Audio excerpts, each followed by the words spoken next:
your perceived failure can become a catalyst for profound reinvention.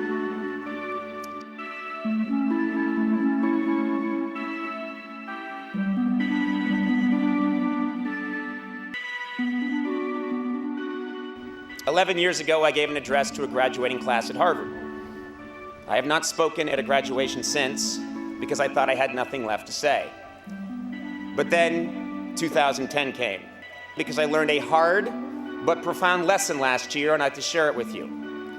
Now, by definition, commencement speakers at an Ivy League college are considered successful. But a little over a year ago, I experienced a profound and very public disappointment. I did not get what I wanted, and I left a system that had nurtured and helped define me for the better part of 17 years. I went from being in the center of the grid to not only off the grid, but underneath the coffee table that the grid sits on, lost in the shag carpeting that is underneath the coffee table supporting the grid. It was the making of a career disaster and a terrible analogy. But then something spectacular happened. Fog-bound, with no compass and adrift, I started trying things. I grew a strange cinnamon beard. I dove into the world of social media. I started tweeting my comedy. I threw together a national tour. I played the guitar. I did stand-up, wore a skin-tight blue leather suit, recorded an album, made a documentary, and frightened my friends and family. Ultimately, I abandoned all preconceived perceptions of my career path and stature and took a job on basic cable. With a network most famous for showing reruns, I did a lot of silly, unconventional, spontaneous, and seemingly irrational things. And guess what? With the exception of the blue leather suit, it was the most satisfying and fascinating year of my professional life.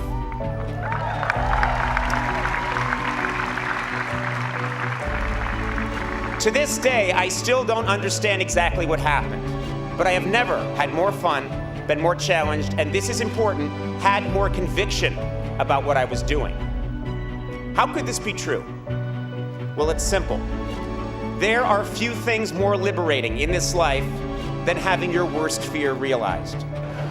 Your path at 22 will not necessarily be your path at 32 or 42. One's dream is constantly evolving, rising and falling, changing course. This happens in every job. Well, I'm here to tell you that whatever you think your dream is now, it will probably change, and that's okay. Way back in the 1940s, there was a very, very funny man named Jack Benny. He was a giant star, easily one of the greatest comedians of his generation.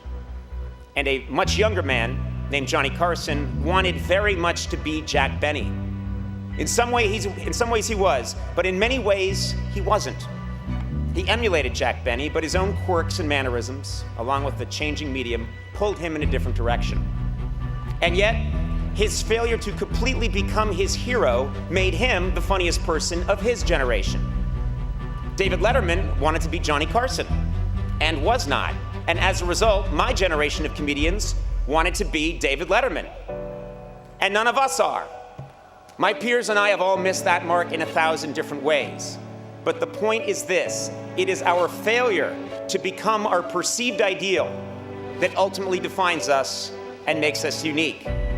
It's not easy, but if you accept your misfortune and handle it right, your perceived failure can become a catalyst for profound reinvention. In 2000, I told graduates to not be afraid to fail, and I still believe that. But today, I tell you that whether you fear it or not, disappointment will come. The beauty is that through disappointment, you can gain clarity, and with clarity comes conviction and true originality.